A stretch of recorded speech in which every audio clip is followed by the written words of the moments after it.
Good morning, everyone. This is Pastor Linderman from the Lutheran Church of the Redeemer in Ramsey, New Jersey, and also the Vice Pastor of Calvary Lutheran Church in Allendale, New Jersey. Coming to you on Friday morning, the 16th of October. And for this week, our psalm is Psalm 42. As a deer longs for flowing streams, so my soul longs for you, O God. My soul thirsts for God, for the living God.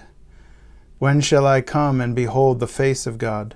My tears have been my food day and night, while people say to me continually, "Where is your God?"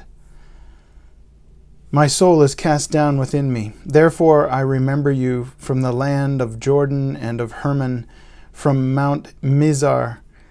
Deep calls to deep at the thunder of your cataracts.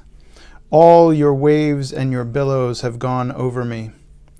By day the Lord commands his steadfast love, and at night his song is with me, a prayer to the God of my life. I say to God, my rock, why have you forgotten me? Why must I walk about mournfully because the enemies oppress me? As with a deadly wound in my body, my adversaries taunt me, while they say to me continually, "Where is your God?" Why are you cast down, O my soul, and why are you disquieted within me? Hope in God, for I shall again praise him, my help and my God. This is a wonderful psalm for dealing with anxiety. As a deer longs for flowing streams, so my soul longs for you, O God. The psalmist knows that enjoying the presence of God is the perfect cure for anxiety. And so the psalmist is reaching out in the words of the psalm, reaching out for God, and asking God, imploring God to come and be with him, to slake his thirst. And in verse 2, my soul thirsts for God, for the living God. Not for the idea of God, right? That's a dead God. That's an idea of God, or an image of God, may be just a simple idea. It doesn't do anything. But the living God is that moment when we know God is present with us. And that can be a terrifying thing for the human soul, but also often for the person who has come to know God as loving and as compassionate and merciful. That presence of God is complete comfort and the eradication of all anxiety and worry.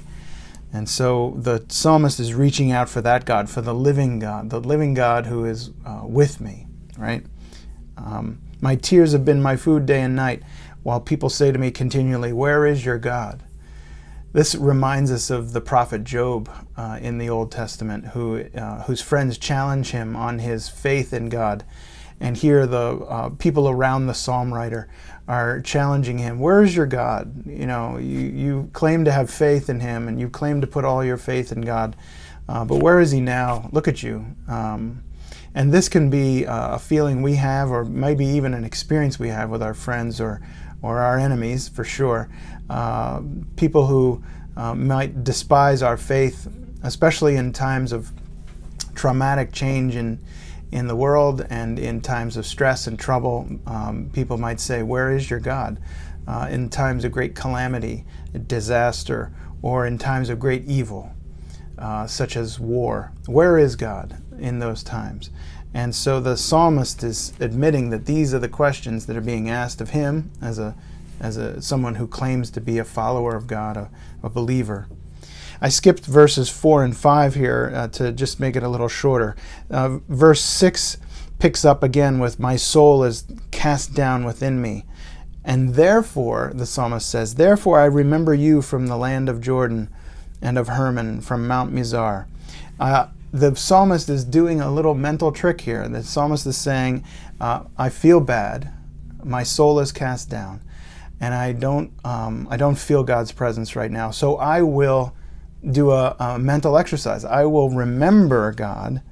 I will remember you, Lord, around your holy land, right? So he picks up on the land of Jordan, the river, and Hermon, the mountain, Mount Hermon, and Mount Mizar. These are places in the area of Palestine, right? And that are associated with the history of God and God's people.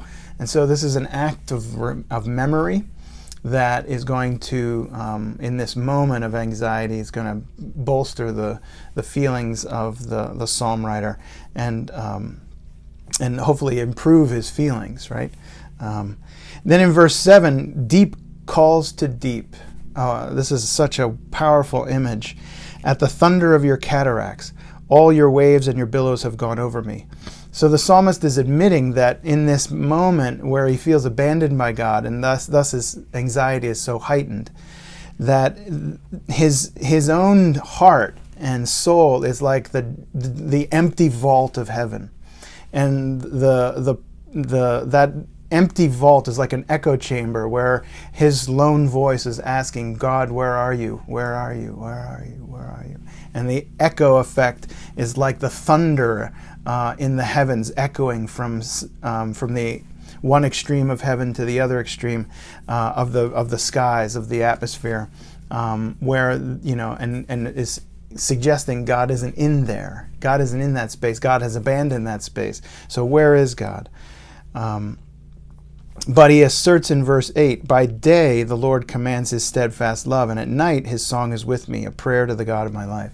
So again, this is the psalmist doing things, taking action in his faith when he feels that God is not with him, when he feels abandoned by God, when he feels like God isn't there for him. And so he does these little tricks of memory and of action. The command of the Lord is steadfast love. So keep the command of the Lord, even if you think the Lord has abandoned you. Even if you think God has abandoned the field, God is hiding right now, or whatever you might think, whatever it feels like, keep the steadfast commandments of God's love. And at night, let the song of the Lord sing in your heart. Pray and give thanks to God. A prayer to the God of my life, the psalmist says.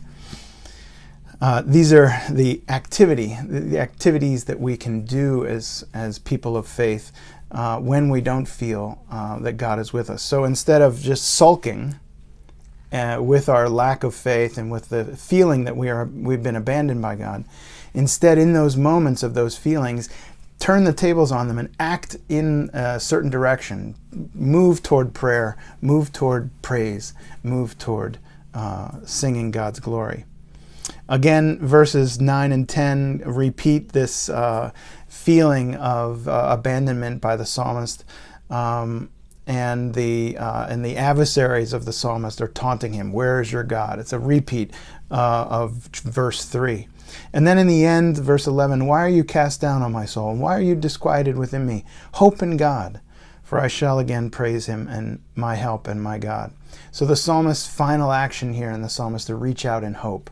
The psalmist has written this psalm out of his own anxiety, and then he went on to write many more singing the praises of the Lord. So we know just from watching the psalm writer's effort in the book of Psalms that his own feelings go up and then they go down and up and down. And we should anticipate this in our own life of faith, that faith will come and go, ebb and flow, and wax and wane. But those feelings aren't proof of God's absence or presence necessarily. But we latch on to faith in God. We keep faith in God, and we keep our hope up. In times such as ours right now, where hope seems very thin, and it's hard to hold on to what we hope will be the end of the coronavirus and the end of our social and political strife that we feel so heavily right now until in this election season, that we would hope for God to make his presence known to us and give us comfort. Come to us, Lord, and heal our souls, heal our wounds and our broken hearts, and minister to us through your own steadfast love and presence. May this be a blessing to you this weekend.